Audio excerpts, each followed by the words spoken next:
राधे राधे। श्री हरिदास श्री कुंज बिहारी। कैसे हैं आप सभी लोग। आई होप कान्हा जी की कृपा से आप सभी लोग अच्छे होंगे, स्वस्थ होंगे।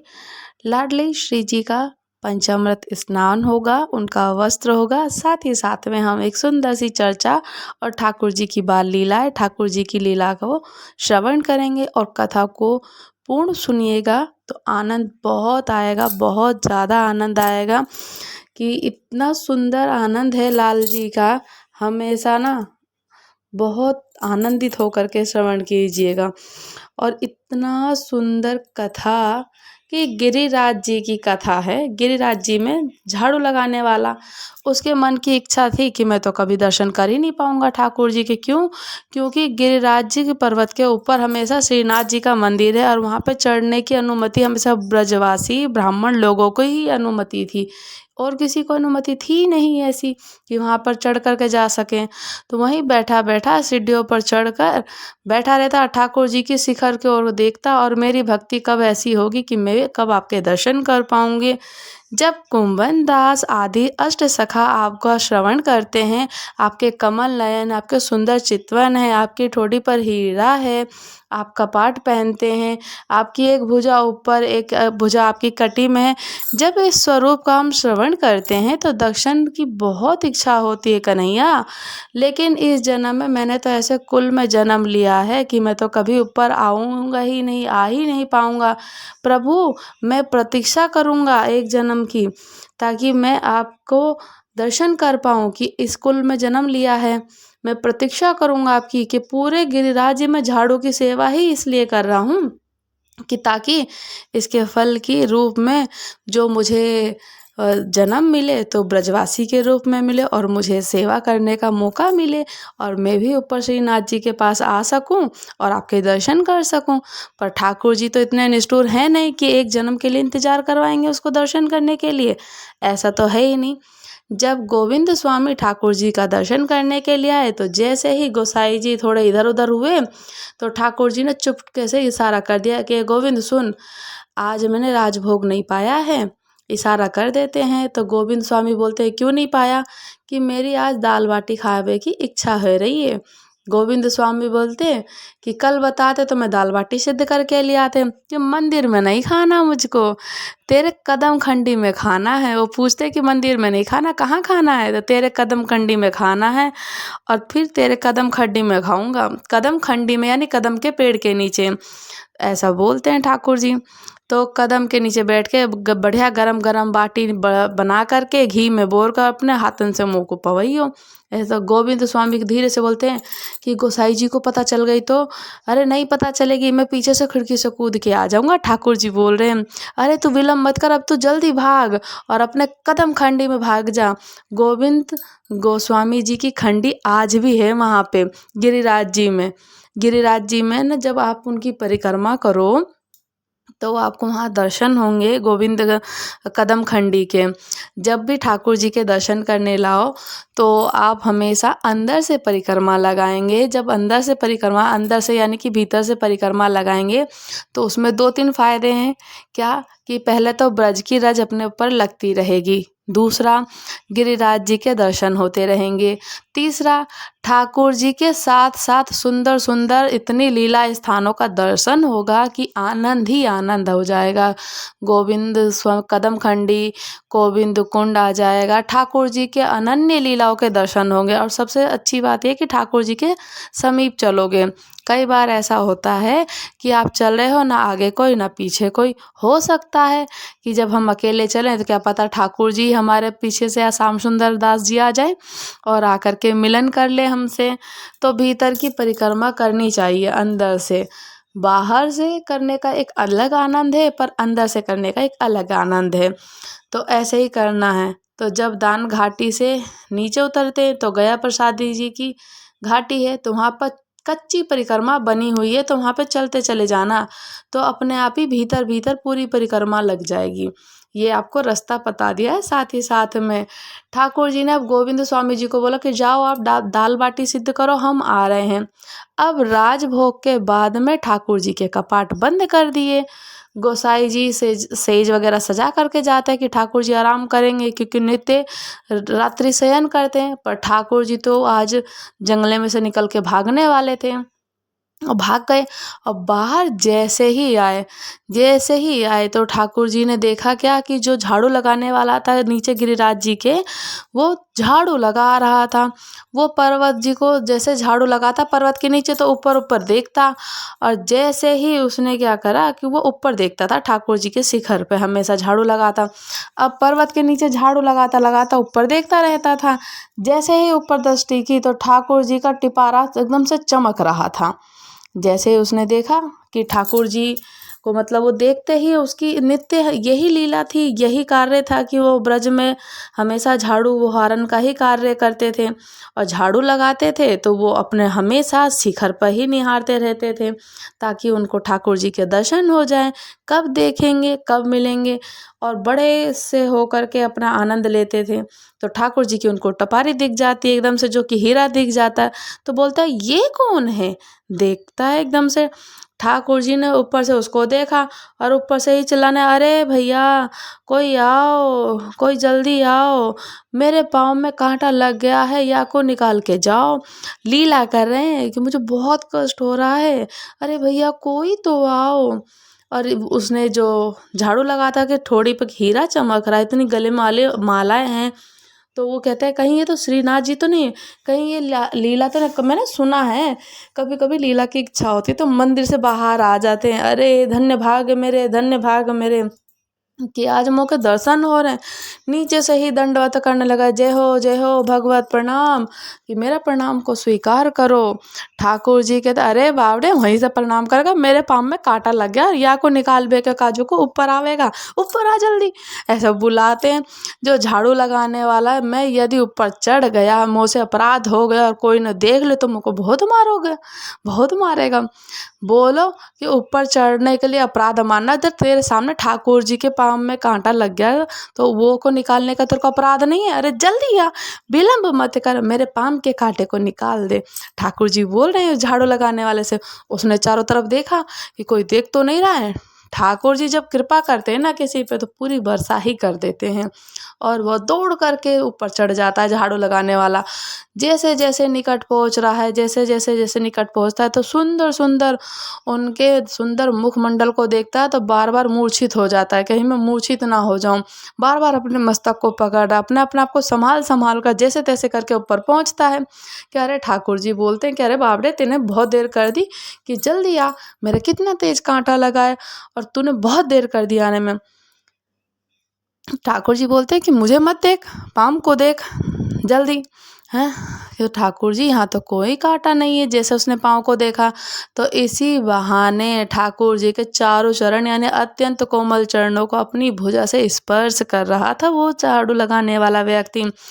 और ठाकुर जी की लेकिन यहाँ पे कृपा रुक जाए, ऐसा हो ही नहीं सकता। अरे ये हाथ से नहीं निकलेगा, ऐसे नहीं तो कैसे निकलेगा, ये नखूनों से भी नहीं निकलेगा। ठाकुर जी से बोलते हैं, ठाकुर जी बोलते हैं झाड़ू कि अपने दांतन से निकाल ले, अपने मेरे पाम को अपने मुख में ले और अपने दांतन से निकाल इसको कांटे को।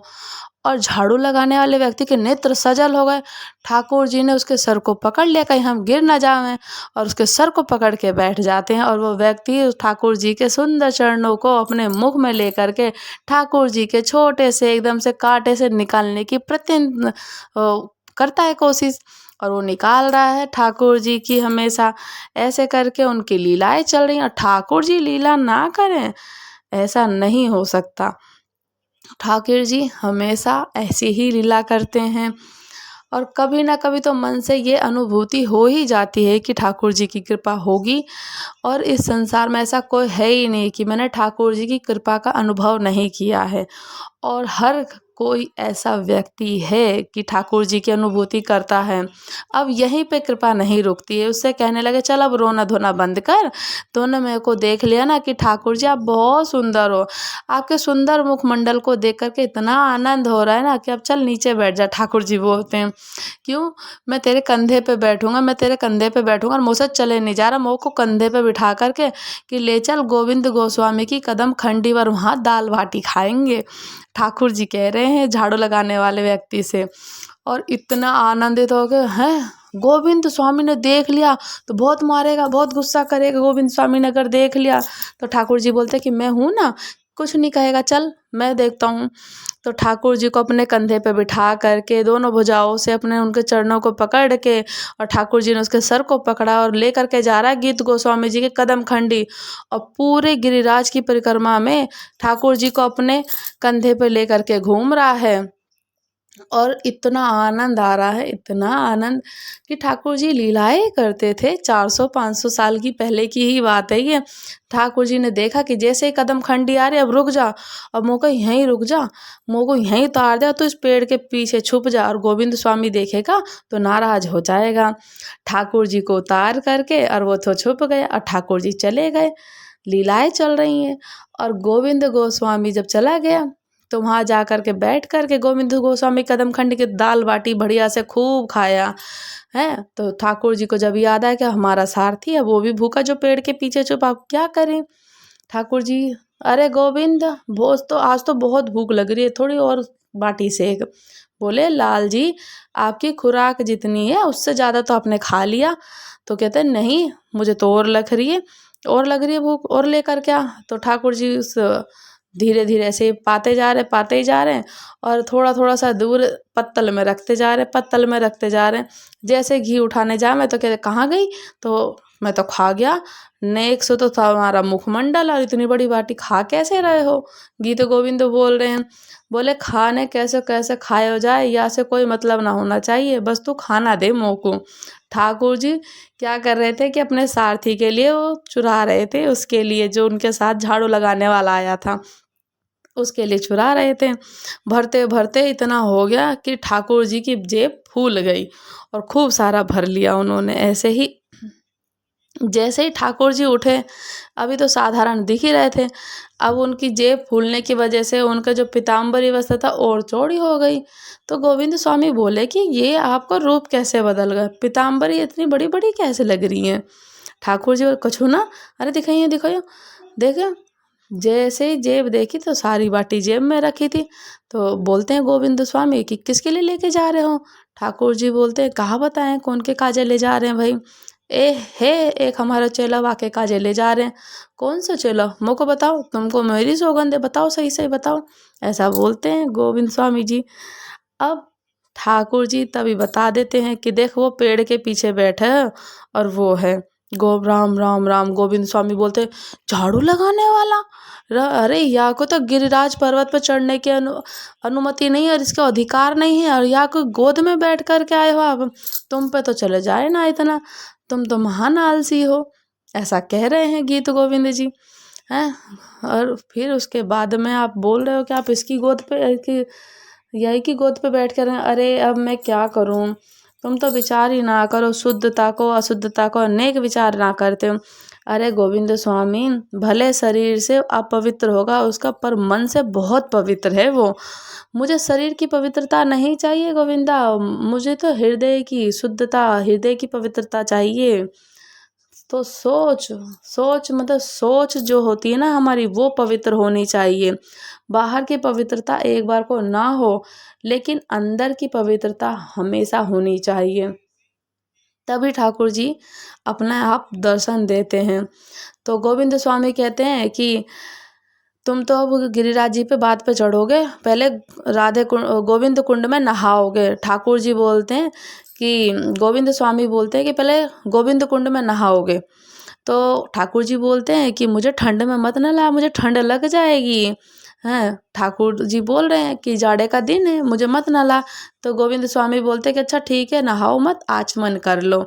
अच्छा अच्छा, हाँ ठाकुर जी बोलते हैं अच्छा अच्छा आचमन कर लें। जैसे ही ठाकुर जी आचमन करने के, गोविंद स्वामी जैसे ही पीछे से दौड़ कर गए, उन्होंने गोविंद स्वामी ने गोविंद कुंड में धक्का दे दिया। बोले कि नहाओ है गोविंदा, तो को मैं देख लूँगा। गोविंद स्वामी बोलते हैं, ठाकुर जी बोलते हैं कि गोविंदा तो को देख लूँगा मैं।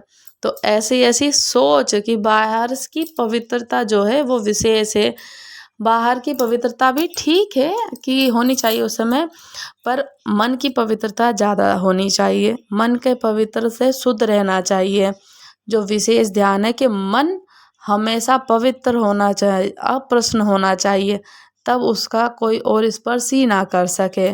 और ये पता लग रहा कि और कोई मन का स्पर्श कोई कर रहा है तो तुरंत शुद्ध करने के लिए उनको सत्संग रूपी गंगा में डुबकी लगा लेना चाहिए, सत्संग में चले जाना चाहिए। तो सोच हमेशा अपनी अच्छी रखनी चाहिए। और उसके बाद जो लक्षण होते हैं ना कि इंद्रिय निग्रह, तो इंद्रिय निग्रह जो हम देखते हैं इस तरीके से किसी को देख करके मन में जो अशुद्धता आती है वो भी नहीं आनी चाहिए। पवित्रता हमेशा शुद्धता ही होनी चाहिए ना। पवित्रता की अगर बात करेंगे ना तो देखो पवित्रता हमेशा क्या रहता है कि सबरी को देखा जाए तो कहते हैं कि भगवान को झूठी वस्ती भोग तो लगती ही नहीं है, पर सबरी हमेशा बेर खा खा के श्री राम जी को ही, ठाकुर जी को भोग लगाती थी, क्योंकि उनका मन पवित्र था, कहीं उनको खट्टा ना लगे। इसलिए कर्माबाई की अगर कथा को सुने तो बिना नहाए धोए बिना अपवित्र भेष में ही खिचड़ी बनाती थी हमेशा, कभी भी नहाती धोती नहीं थी, ऐसे ही भोजन बनाती थी, फिर भी पाते थे ठाकुर, क्योंकि उनका मन पवित्र था। ऐसे ही वृंदावन में एक संत थे, उनका भी यही था कि श्री राधा वल्लभ लाल जी की जब पंगत उठ जाती थी, संत महात्मा भोजन करके चले जाते थे, सबकी पत्तलें उठा करके जब लाते थे तब वो महात्मा आते थे और उन झूठी पत्तलों में से जितना अन्न मिलता था उसको वो पाते थे। जितना जैसे पत्तल में कुछ भी बचा हुआ हो तब उसको पत्तल में से अलग निकाल के, अलग से निकालने के बाद उसको ठाकुर जी को भोग लगाते थे। कितनी वो ठाकुर जी को भोग लगा करके फिर पाते थे। ऐसे ऐसे लीलाएं करते हैं, ऐसा ऐसा भाव लीलाएं, ऐसे ही बहुत सुंदर लीलाएं करते थे कि ऐसे ही राधा वल्लभ महाप्रसाद को पाने के बाद के लिए सबकी पंगत जो झूठी पत्तल थी कुछ उसमें से इकट्ठा करा खाने को लो। आज इतनी जल्दी में थे कि बिना भोग लगाए ना पहला कोवर उन्होंने अपना मुख में रख लिया। जैसे ही मुख में रखा ना तो जीभ में रखने के बाद मैंने भोग तो लगाया ही नहीं ठाकुर जी को, पहले उनको मुख में रखने, बिना भोग के वस्तु कैसे लूं और बाहर निकालूं, तो उच्छिष्ट मतलब कि ठाकुर जी को भोग लगाऊं, अपना जूठा भोग लगाऊं, मतलब ऐसा उनके मन का भाव है। 2 दिन तक अपने उस कवर को ना उन्होंने जीव पे रखा था। तीसरे दिन राधा वल्लभ जी प्रकट हो गए और प्रकट होकर के कहते हैं, उनसे आलिंगन करके उनको आश्वासन देते हैं कि अब मेरा हृदय तेरे हृदय से स्पर्श हो गया, अब तू जैसे कवल को भीतर लेगा तो मेरा भोग लग जाएगा। ठाकुर जी बोलते राधा वल्लभ जी। इतनी सुंदर सुंदर लीलाएं हैं ठाकुर जी की। तो पवित्रता, मानसिक पवित्रता और सोच की, बौद्धिक पवित्रता, शारीरिक पवित्रता की आवश्यकता बिल्कुल भी नहीं है, और सोच की हमेशा पवित्रता होनी चाहिए। मन की पवित्रता के साथ साथ में ठाकुर जी की लीलाओं का बहुत सुंदर चलता है वर्णन। मुझे तो बहुत आनंद आता है और ऐसे ही आनंद करना भी चाहिए। क्यों आनंद क्यों ना आए, ठाकुर जी की लीलाएं हैं भाई, ठाकुर जी की लीलाओं में ही इतनी अच्छी है कि सुन करके एक अनुभव होता है ना कि स्वयं लगता है कि हाँ हम ठाकुर जी को स्पष्ट रूप से साक्षात देख रहे हैं, उन लीलाओं को श्रवण करके जब आनंद आए। तो ऐसे ही इंद्रिय निग्रह है कि इच्छा प्रकट ही ना हो, उसके लिए अब क्या करे जाए। तो ये कहते हैं कि एक इंद्रिय को अगर जीत लिया, श्रीमद् भागवत जी में वर्णन भी है कि जीते सर्वम जीते रसे, जीते सर्वम जीते रसे, ये कहते हैं भागवत जी में कि केवल एक काम करना है। और क्या करना है कि आपको अपने नेत्रों को जीतने की आवश्यकता नहीं है, कानों को जीतने की आवश्यकता नहीं, त्वचा को, इंद्रियों, किसी भी इंद्रियों की आवश्यकता सुधारने की आवश्यकता है ही नहीं। इन सब का कनेक्शन एक इंद्रिय से है, उसको अगर हम जीत लेंगे तो सब जीत लेंगे। और वो है क्या, हमारी जीव, यानी हमारी टंग। तो जीवा, जीव को अगर जीत लिया तो सारी इंद्रियों को हम जीत लेंगे। जिस दिन चटोरापन चला गया जीवा से, उस दिन सारी इंद्रिय अपने आप ही स्वस्थ हो जाएंगी।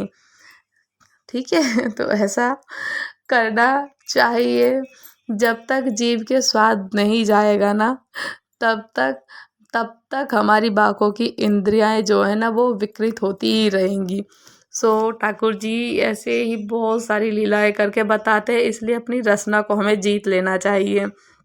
और ठाकुर जी की लीलाओं को सुनते सुनते इतना आनंद आ ही जाता है कि मन गदगद हो जाता है। मन इतना गदगद जब हो जाए तो एकादशी का व्रत करते हैं ना, तो कभी कभी ऐसा होता है कि एकादशी का व्रत करते ही हैं।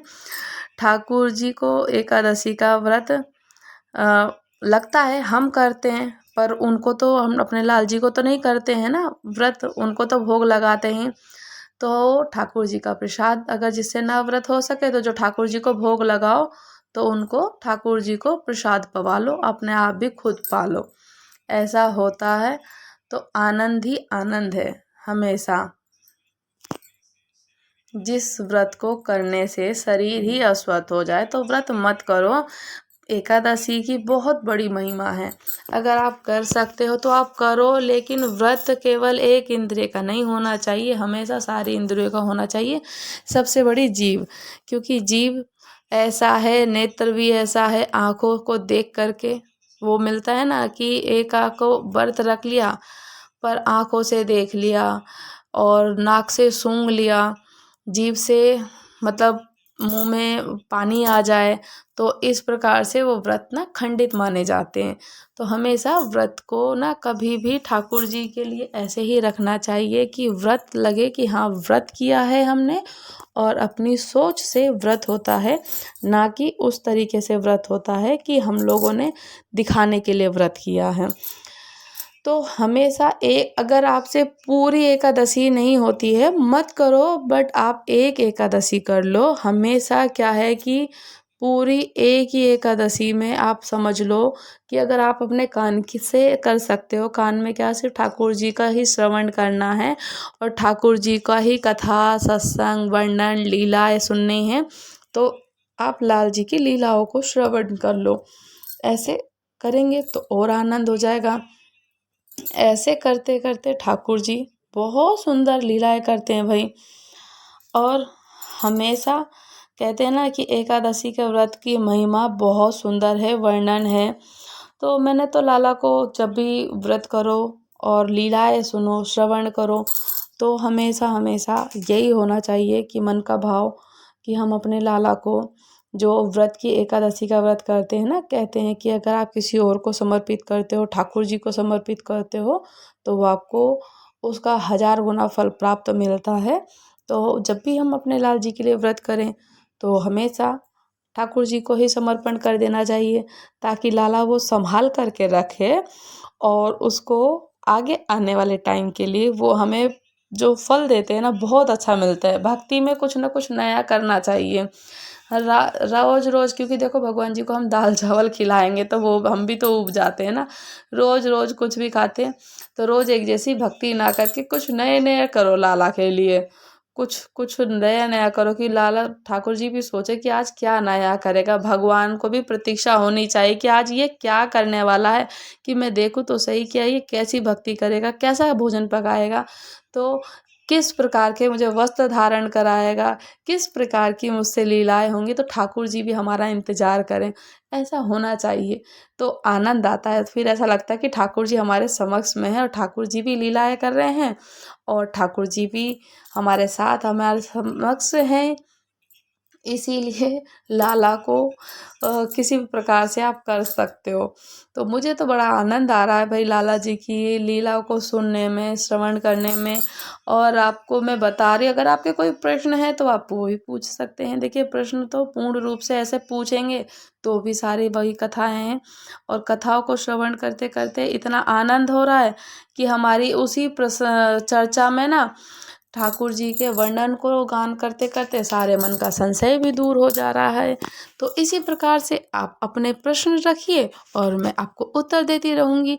तो आप लोग जो मेरी कथाओं को श्रवण कर रहे हैं, मेरे जो व्लॉग्स देख रहे हैं, चाहे वीडियो देख रहे हैं, तो आप लोगों को अगर कोई भी प्रश्न होता है, जैसे कि मुझसे अंशिका मैया ने बोला था कि और एक मैया और हैं, रानी मैया ने मुझे बोला था कि यदि आप अपने लाल जी को कभी वस्त्र धारण नहीं कराते हो, उनका हैवी श्रृंगार धारण नहीं कराते हो, या फिर आप उनको जब भी हम लाल जी को वस्त्र अर्पण कराते हैं तो मैंने उनको नहीं देखा है।